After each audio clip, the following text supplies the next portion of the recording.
ILE presentations and finals coming up next week, so thank you all for coming. It's my pleasure today to introduce Dr. Magda Cerda. She's an associate professor in the Department of Population Health Sciences in NYU Langone Health. Before that, she spent some time in California at UC Davis. Before that, at Columbia University. She also, like many people do, spent some time in Ann Arbor, Michigan. Everybody goes through Ann Arbor at some point. And she's currently also the director of the Center for Opioid Epidemiology and Policy, or COPE. And she's going to speak with us today about understanding and reversing the tide of the opioid epidemic. So thank you for coming, Meg. Thank you. Thank you, everybody, for coming here today. So I'm going to be talking about some of the work that my team has been doing on trying to understand and address the opioid overdose crisis. So I just thought that it would be important for everybody to start in a level playing field and think about, okay, well, what do we mean when we talk about opioids? So when I talk about opioids, I mean a specific kind of drug that's used to reduce pain. And usually when we talk about opioids, we consider three main types of opioids. First of all, prescription opioids. And so these are opioids that are prescribed by doctors to treat moderate to severe pain. And so you may have heard, for example, of oxycodone, the market name OxyContin, or hydrocodone, or morphine. There's also fentanyl, which traditionally has been used in the medical field to treat severe pain, for example, cancer pain. But more recently, since 2013, it has actually started to show up in the illegal drug markets as an illegally manufactured kind of fentanyl, often mixed in with heroin or cocaine, and responsible for a lot of the deaths from overdose today. And then finally, we have heroin, which is an illegal opioid, usually administered through injection. So, as I'm sure you all know, we are in the midst of a real crisis in terms of opioid overdoses. Thousands of lives are lost to opioid overdoses in the United States. Just to give you an idea, in 2016, 1 in 65 of all deaths were opioid-related, and that the problem is even more daunting in certain age groups. In fact, at this point, that we know that there's more years of life lost to opioid-related overdoses than to hypertension, HIV/AIDS, or pneumonia. And we also know that the problem is only increasing over time. For example, between 2001 and 2016, the proportion of deaths attributable to opioid overdose rose almost 300%. And of course, deaths are just the tip of the iceberg. So we know also that for every death due to opioid overdoses, there are many more people suffering from opioid use disorder and experiencing non-fatal overdoses. And you can imagine the consequences that that has for them, for their friends, for their family members, and their communities. We think of the roots of this current opioid epidemic really started in the mid-1990s when prescription opioids were touted as a safe, non-addictive alternative to treat non-cancer pain. And there was a real push in the medical field to consider pain as the fifth vital sign, and a push to use prescription opioids to treat pain. With a lot of particularly statements by professional societies pushing for the use of prescription opioids, there was a marked proliferation in the use of prescription opioids and the sales of prescription opioids over time. And so, for example, you can see here that between 1999 and 2013, the number of opioid prescriptions, which is on the left-hand axis, increased more than 400%. We also know that as the sales almost 400%. And we also know that subsequently to the proliferation of the prescription opioid supply, there was a subsequent increase in deaths from opioid overdoses, particularly starting with prescription opioid overdoses. However, we also know that this crisis really has had three waves so far. So it started off in the late 90s with the proliferation, with the rise in deaths from prescription opioid overdoses. That's the purple line. And that was followed starting around 2010 with a rise in deaths from heroin overdose. And then finally, starting around 2013, a rise in synthetic opioid overdose deaths. And what I mean by synthetics is usually fentanyl and other kinds of similar derivatives. So, given the increasing number of deaths due to opioid overdoses, the great burden of disease that is associated with this problem, there are questions that arise about, as a public health community, what can we do about this? And so 2 questions that I've had for myself are, first of all, why are some areas of the country more vulnerable than others to this problem?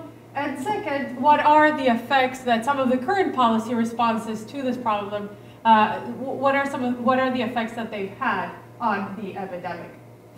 So what I'm going to be talking about today is some of the work that we've been doing to answer these 2 questions. So the first question is, why are some areas more vulnerable than others to this problem? And so this is a map of the opioid overdose death rates in 2016 around the country at the county level. And the red denotes areas with the highest rates of overdose, and the blue denotes the areas with no overdoses at all. And so you can see that there's marked heterogeneity across the country in this problem. And in fact, some areas are disproportionately affected.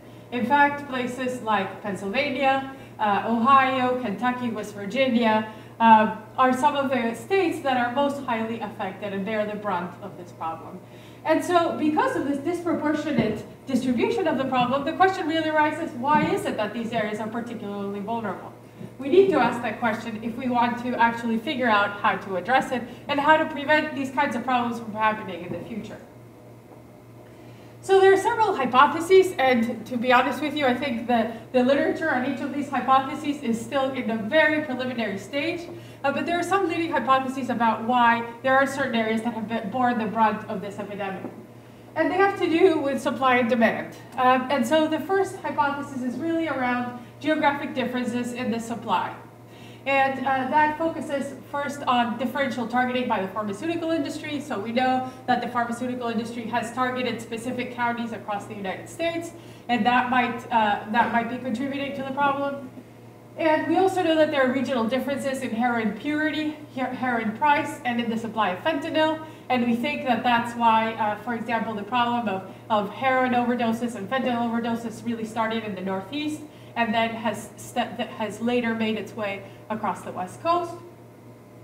Another type of leading hypothesis is around sources of demand, and really that communities that have been disproportionately affected by economic stressors have really borne the brunt of this problem, and so that in communities where there's disproportionate concentration of poverty, disproportionate problems of underemployment, people may be using opioids to self-medicate distress that ensues from economic stressors and everything that follows from living in a chronically deprived environment. And then finally, the last hypothesis is this idea about medical need.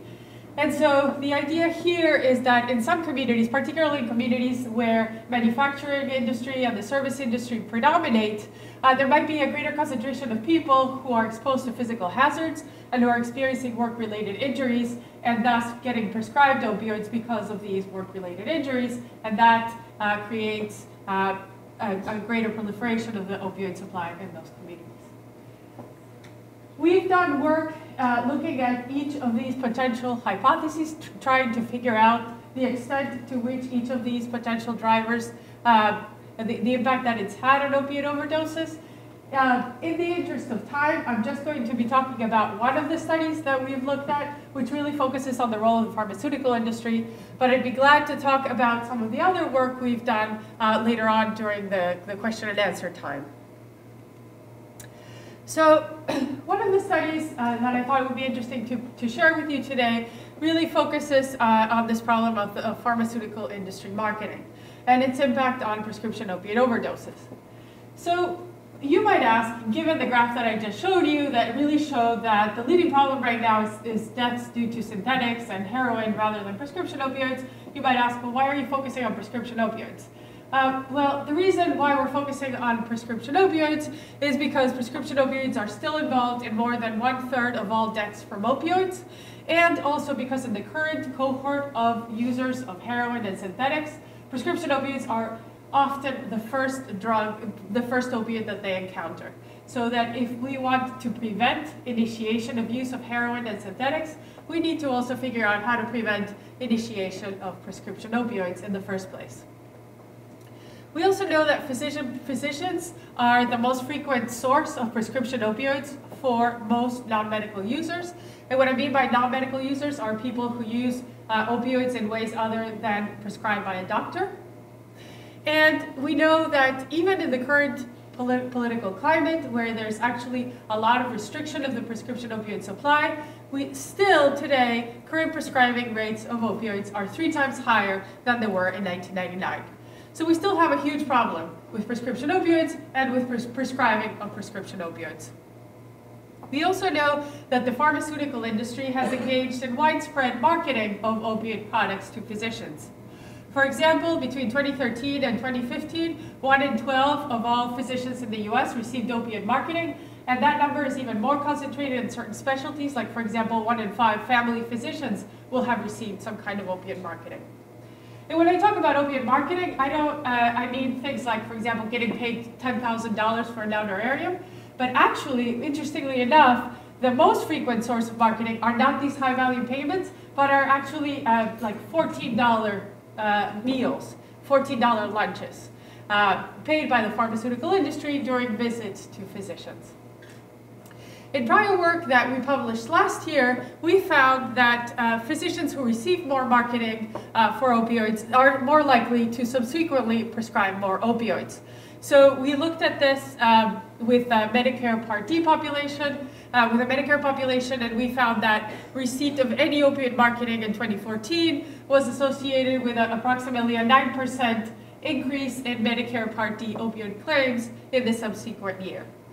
So we know that opiate marketing is widespread, we know that opiate marketing affects opiate prescribing, and we know that opiate prescribing is a problem. So we wanted to take the question a little bit further and ask, what impact does opiate marketing by the pharmaceutical industry have on county level concentration of opiate overdose deaths? So in order to do this, we used 4 different sources of data at the county level across all 50 states over time between 2013 and 2016. The data sources that we used were the Open Payments Database. This database includes every payment that every physician has received since 2013 by the pharmaceutical industry for every drug. And we couple that with county level opiate prescribing rates and county level restricted data on opioid overdose deaths obtained from the CDC, as well as American Community Survey data on local sociodemographic characteristics of the counties. And at a descriptive level, you can see, so these are maps of 2 things. One, on the left-hand side, the prescription opioid overdose death rate between 2014 and 2016. And then on the right-hand side, the number of monthly payments by the pharmaceutical industry to physicians, number of monthly payments per capita at the county level, 2013 to 2015. And so you can see that there is a spatial overlap. Those counties where there are higher overdose rates, there's also more payments by the pharmaceutical industry. But we wanted to actually test whether changes in opioid marketing over time were associated with changes in overdose rates at the county level. We hypothesized that the following pathway would take place. We hypothesized that in counties where the pharmaceutical industry invested more marketing to physicians, there would be an increase in physician prescribing of opioids, and that prescribing of opioids would be associated with an increase in county level rates of overdose deaths due to prescription opioids. In order to do this, we fit Bayesian hierarchical models where we looked at county level changes in different forms of opiate marketing and their relationship to subsequent changes in opiate prescribing and in overdose deaths at the county level. And so we measured marketing in 3 different ways. we measured the absolute value of marketing per 1,000 people in the county. We looked at the number of payments that physicians received and the number of physicians paid. And so we found three different things. The first is that in counties where the pharmaceutical industry invested more dollars and interacted with more physicians, opioid prescribing rates were higher. And what particularly mattered was not so much the value of the transaction, of the exchange, but really the number of times that they interacted with physicians and the number of physicians that were targeted. The other thing that we found was that particularly in counties where there was more interactions with physicians, there were a higher number of payments, the rates of deaths from prescription opioid overdoses were higher. And finally, we found that part of the relationship between pharmaceutical industry marketing of opioids and opioid overdoses was mediated through changes in opioid prescribing rates. What we found particularly interesting about this study was that what really seemed to matter for overdoses was not the amount of money doctors were paid, but it was really these low-value money transfers that happened, particularly with meals. And so this suggests to us that when we're thinking about how to address the opioid crisis, one thing that deserves attention is regulations around the frequency of interactions that the pharmaceutical industry has with physicians around opioid prescribing. Okay, so if we go beyond just looking at descriptively what's happening and what areas are more affected than others, what about what's currently going on, right? What impact are current efforts to address this problem having? So there are a variety of current responses that are currently underway to address this problem. They have to do with restriction of the opioid supply, shaping prescribing practices, reducing demand, both by investing in patient and public education, and increasing access to treatment for opioid use disorder. And finally, reducing harms, particularly by increasing access to naloxone. Our group is doing a lot of work in the areas of shaping prescribing practices and increased access to medication for treatment of opioid use disorder. And I just, again, in the interest of time, I'm going to talk about two examples of studies that we've done and looking at these two particular topics. But I'd be happy to answer questions if you're interested in some of our work in some of the other areas as well.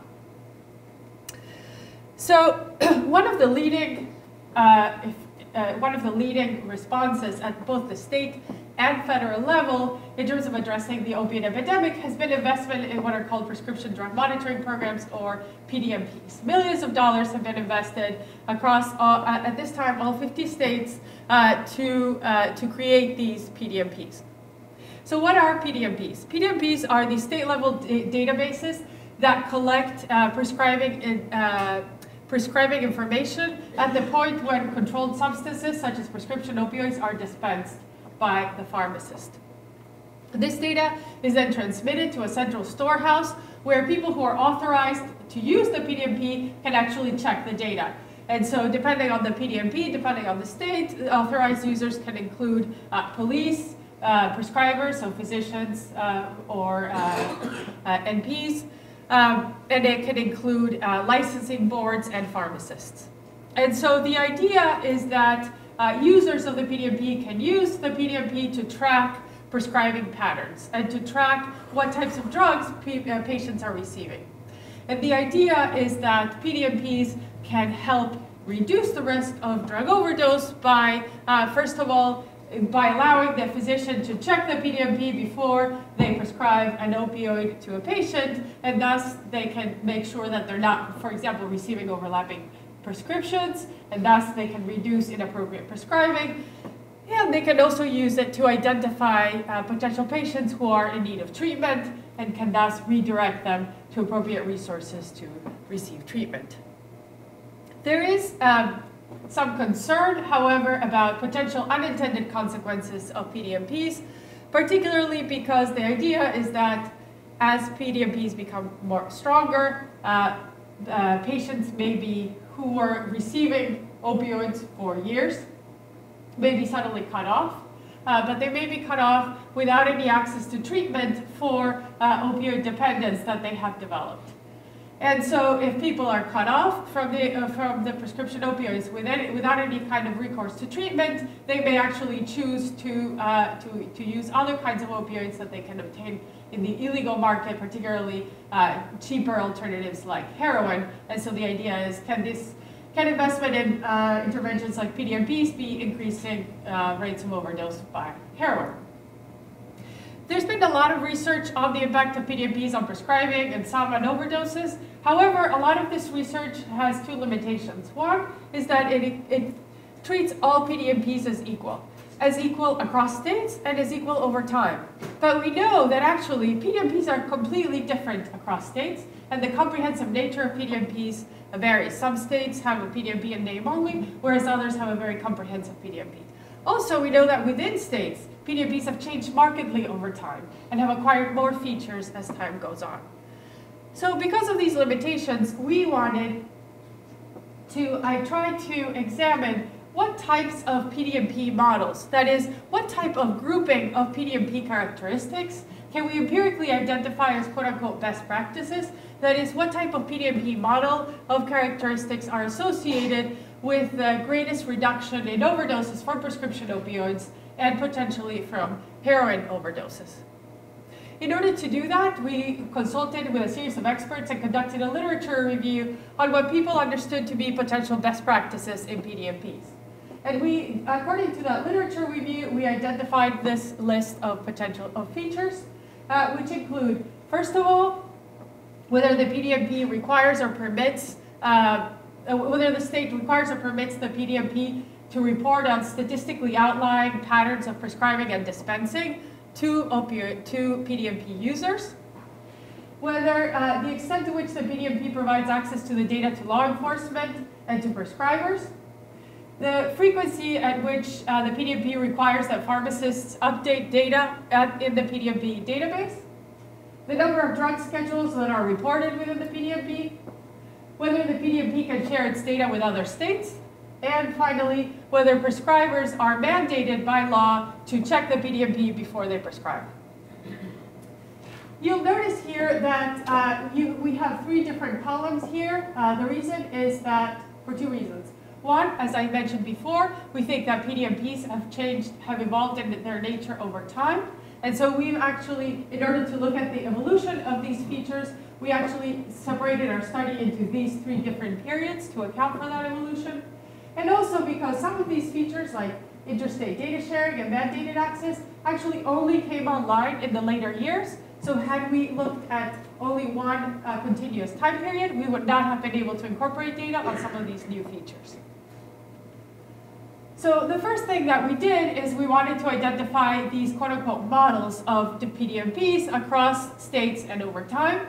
In order to do that, we used a latent transition analysis where we looked at the evolution of PDMP features across all the 50 states over time between 1999 and 2015, divided into these three periods that I just talked about.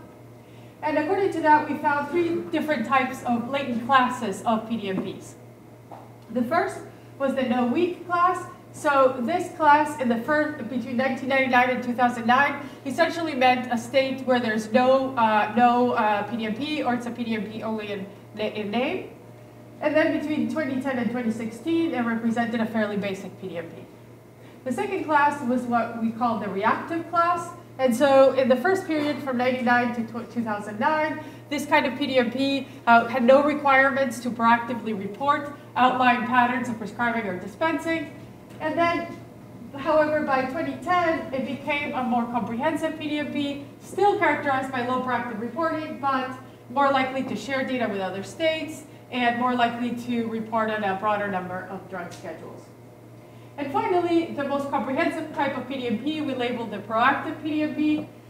This was a kind of PDMP that actually permitted or required the PDMP to proactively provide these reports about outlying prescribing and dispensing patterns to users of the PDMP. They were more likely to provide access to the data to law enforcement, and they were more likely to require frequent data updates within the PDMP. So once we'd identified these three different latent classes, what we wanted to do was figure out, okay, what happens within counties in states that have one type of PDMP, for example, a proactive PDMP, versus what happens in the same state when they were a less robust PDMP, for example, when they were a no-weak PDMP or a reactive PDMP. And can we compare counties in states with a proactive PDMP to counties in states with a different type of PDMP?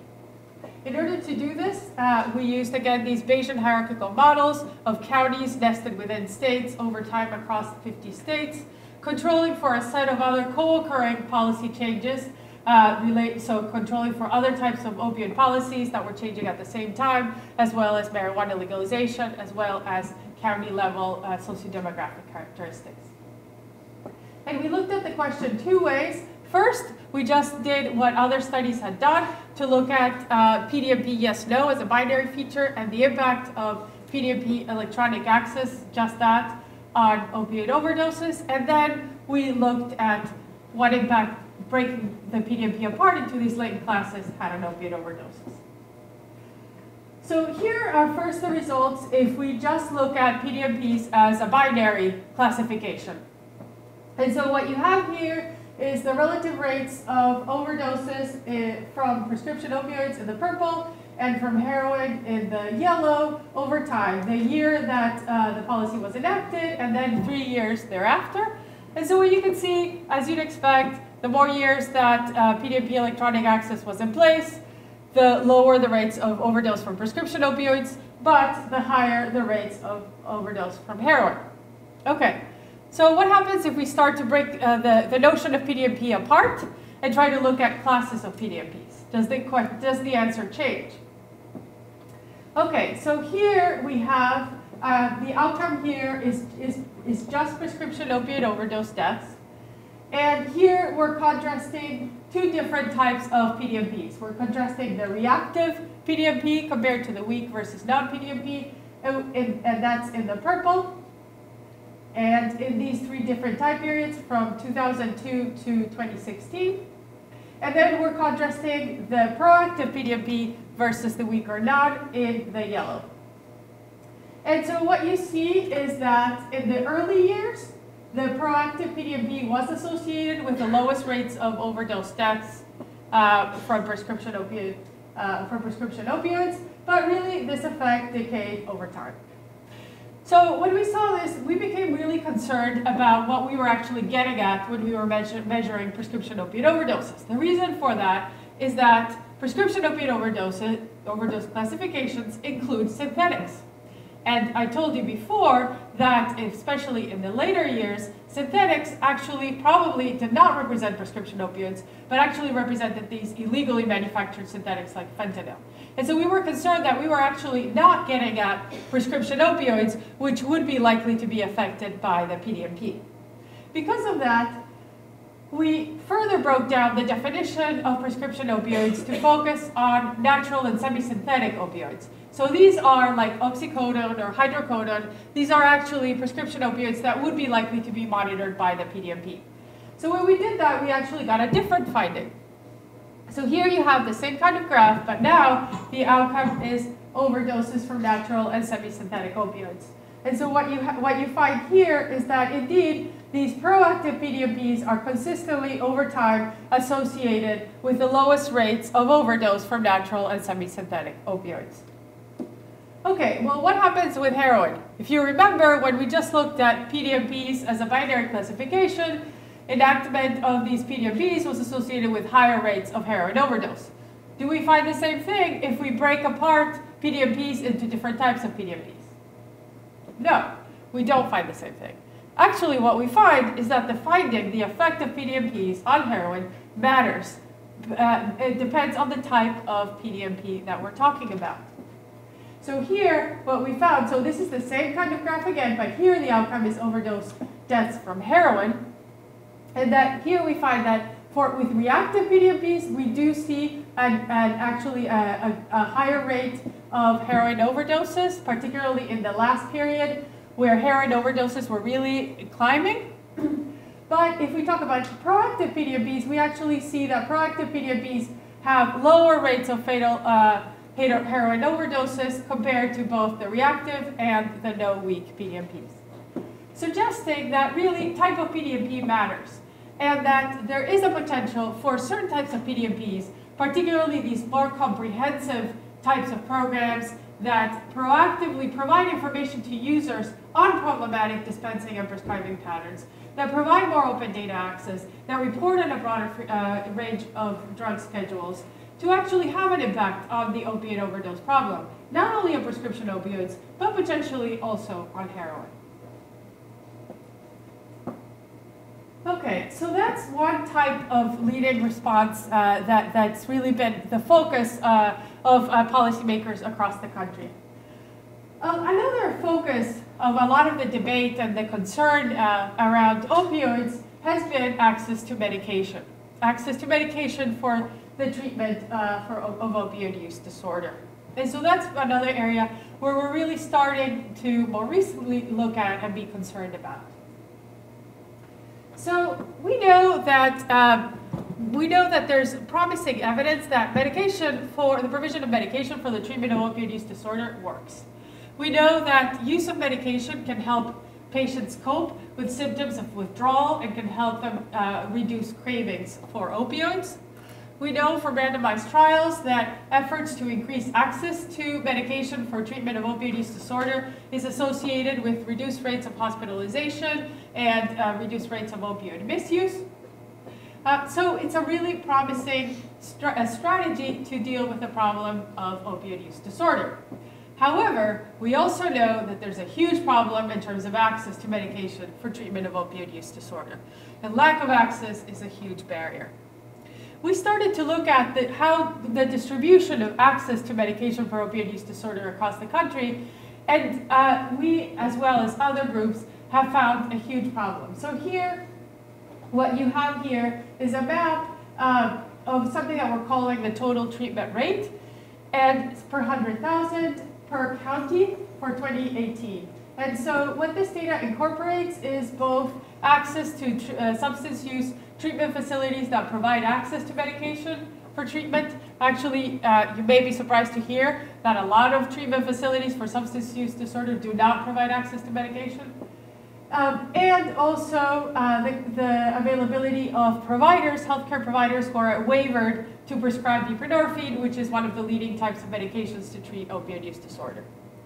And so what you have here is in the yellow areas where there's actually no access to treatment, medical treatment, and then as you get darker in the blue, higher access to medication. And so you can see that there's a huge heterogeneity in access.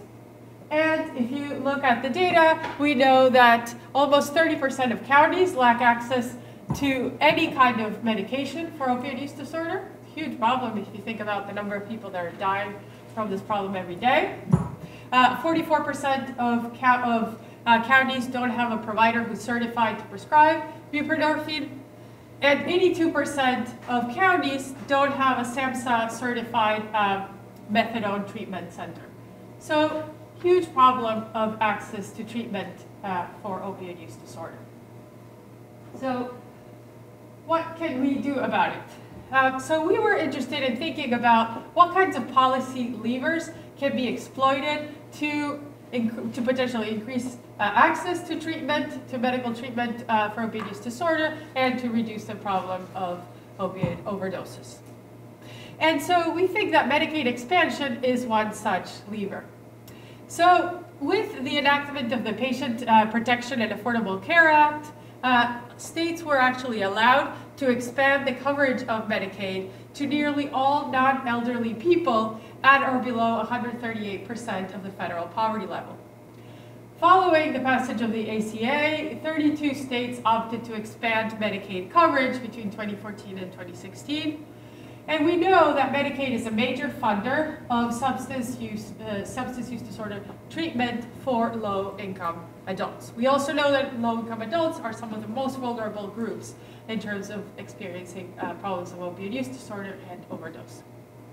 Interestingly, also in a study that came out recently, we've also found that uptake for medication for opioid use disorder has increased significantly more in states that expanded Medicaid.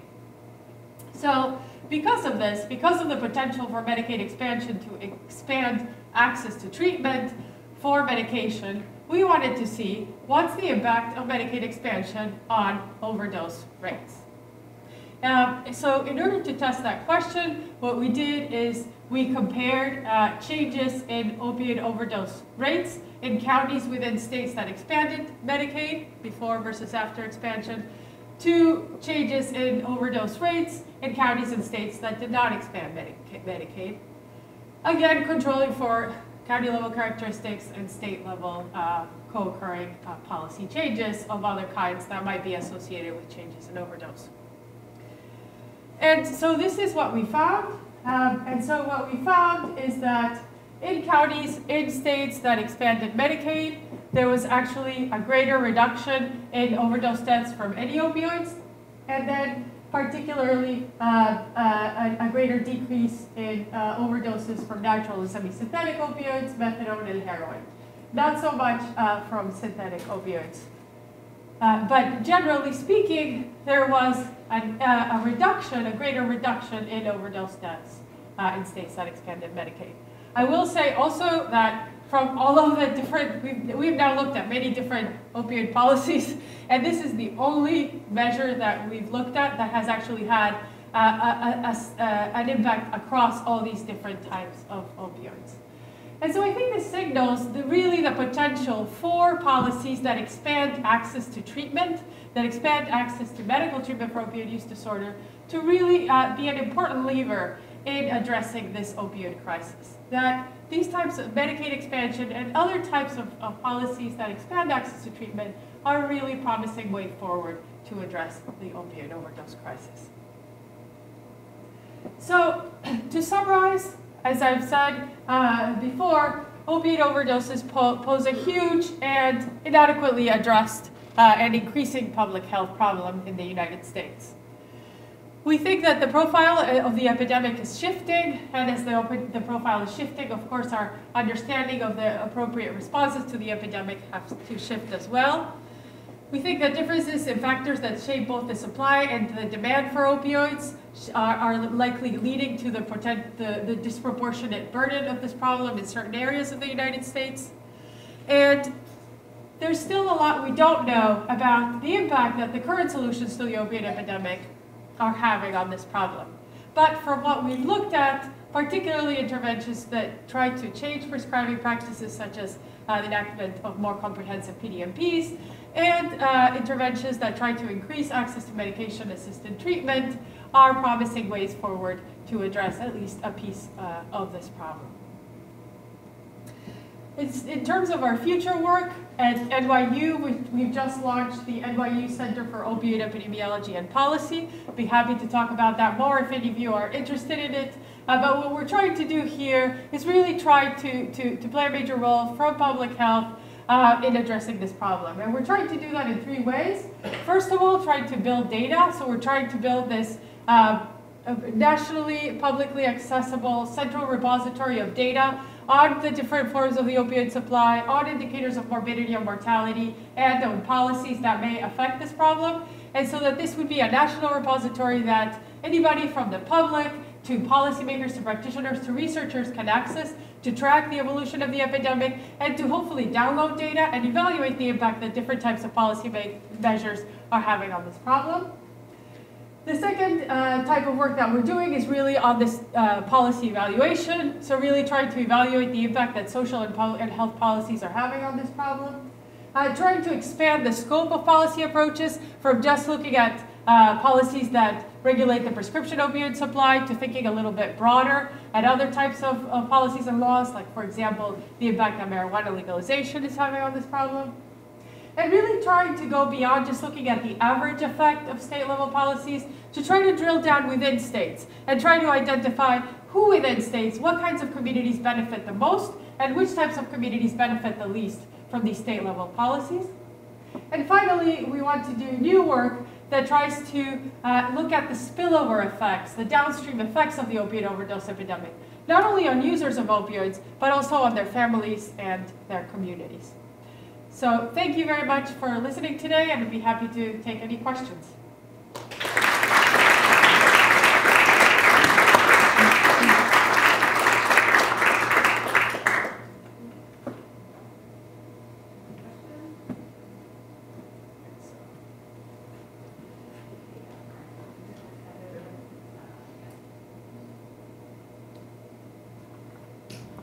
Hi, my name is Wayne, first year Dr. Student. Thank you for a great presentation. This has actually been really interesting for me.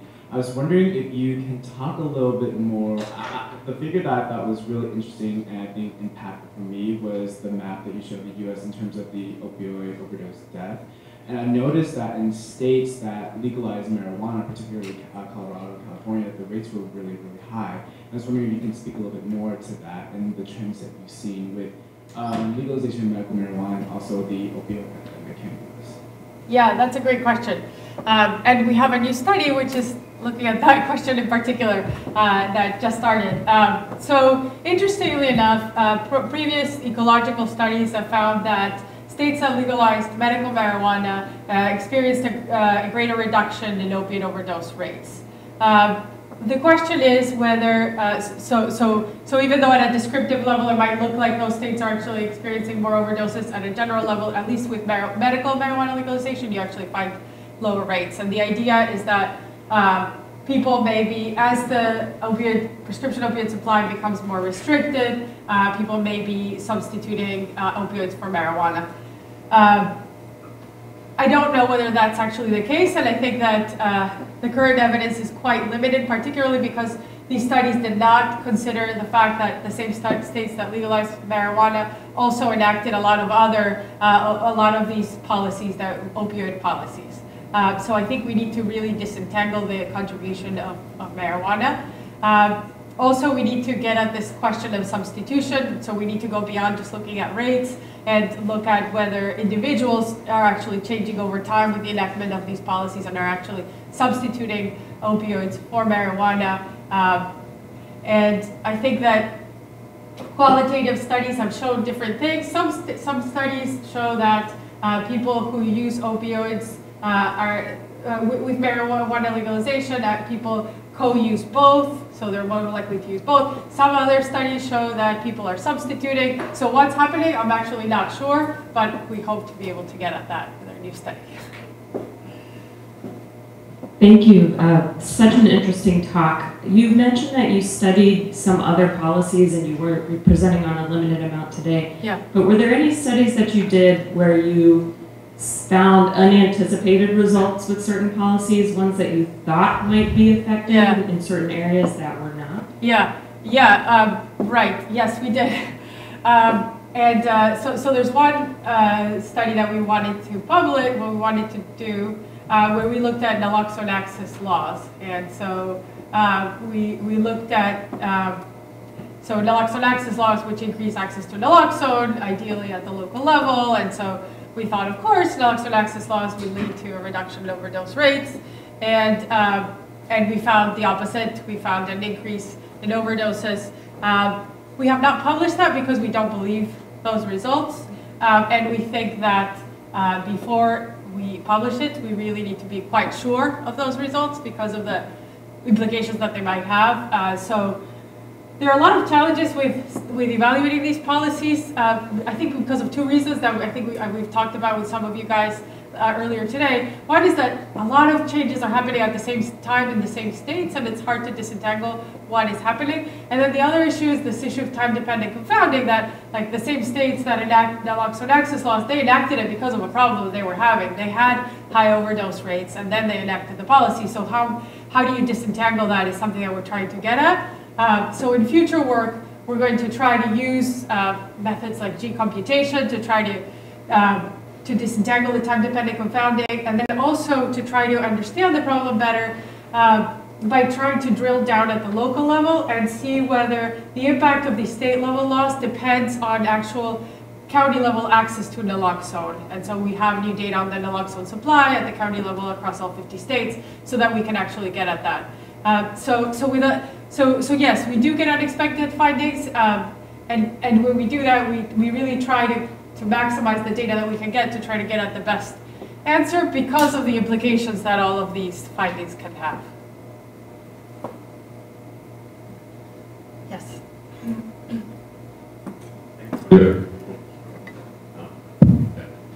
Thank you for your talk. So when looking at the overdose map or the overdose death map, I'm shocked at the state lines. Like there are some states that have a super high overdose rate, and then countries next to them have very low. And I wonder what's the role of differential measurement error there. That there is like coding of deaths in a state where people are very aware of the issue, may go one way, and in other states it may go the other way. Has it been looked at? Yes, that's a huge issue. So there have been some studies that have documented that, and so in fact there's two problems. One is that different states are more likely to code specific drugs than others, and then the other problem is that within the same state, right, states start to code. Like with fentanyl, right, a lot of states will have started to code, and so then you don't know that spike with fentanyl, how much is a real spike and how much is just increased coding of fentanyl. And so I think that's an area still in development. That we've been really concerned about that with our evaluations, and so we've tried to do sensitivity analyses to address that. One is for all of these findings, we've done it both with the whole 50-state population, but then we've also done it taking away data from those states that experience the greatest change in coding over time to make sure that, and we also did the same thing looking at all drug overdoses, because if it's all drug overdoses, then it's not going to be affected by the same problem. And so we see whether we get the same results across. So that's the way we've been trying to do it. And so far it's worked, but it's not the best way to do it. And so one of the things that we want to do, actually, we want to submit a proposal to be able to use methods that have been used in measurement error estimation to try to actually statistically to identify these problems and to be able to adjust for them. But yeah, that's a whole area. Going back to your observations regarding the association between marketing intensity and physician prescribing practices, were you able to take into account the likelihood that pharmaceutical marketing might be most intensively directed to physicians in those types of practices where they're more likely to be treating pain or have a greater reason to potentially prescribe an opioid? And the flip side would be they might decide not to pay any attention whatsoever to categories of physicians that would be less likely to treat pain, which could have a confounding effect on observations in comparing those who were more targeted for marketing. Yes, so we did look at that, and there's definitely differential targeting, which makes complete sense because you're going to target the market that's going to give you the greatest yield. So we tried to account for that by accounting for pre-existing levels of prescribing. I don't think it completely addressed that issue, but I think that even if it is a selection issue, it's still a problem, right? Because given the number of deaths that are occurring because of this, if the pharmaceutical industry is targeting high prescribers, then that's something we need to understand and address. But yes, it's a good point. Additional questions? There's a mic on that side of the room too if you have questions. All right. Oh, there's one in the middle.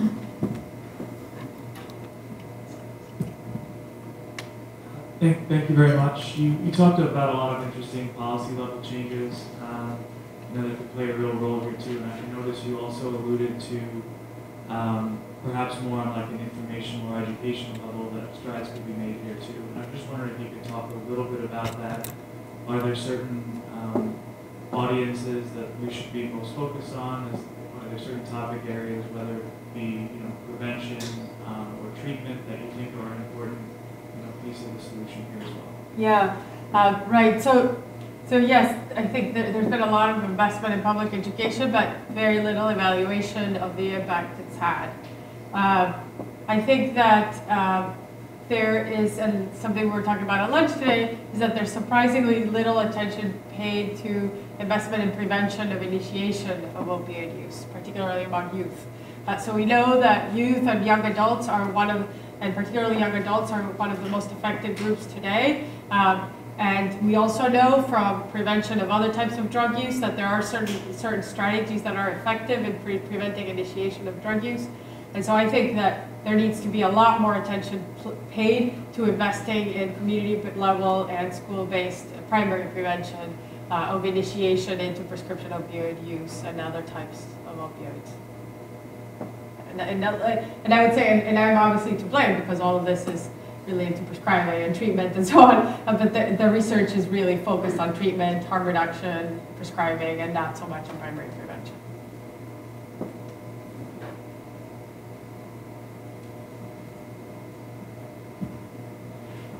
Great presentation. Just on the findings you had on the relationship between the reduction in overdose deaths and expansion of Medicaid. Yeah.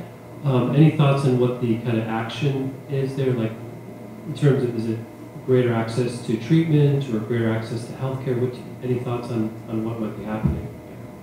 I think because of this, of a couple of prior studies that have found that Medicaid expansion leads to greater access to treatment for opioid use disorder. I think probably the critical element there is that Medicaid expansion has led to greater access to treatment for opioid use disorder. However, that's my hypothesis, and I think we actually need to test it.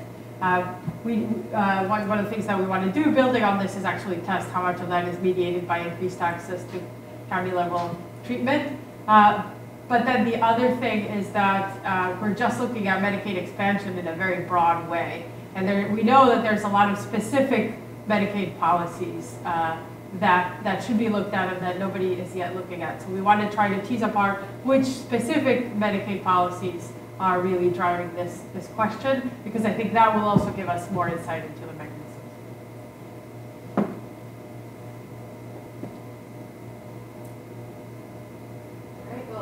Thank you for a great talk, Magda, and let's thank Dr. Cerda again.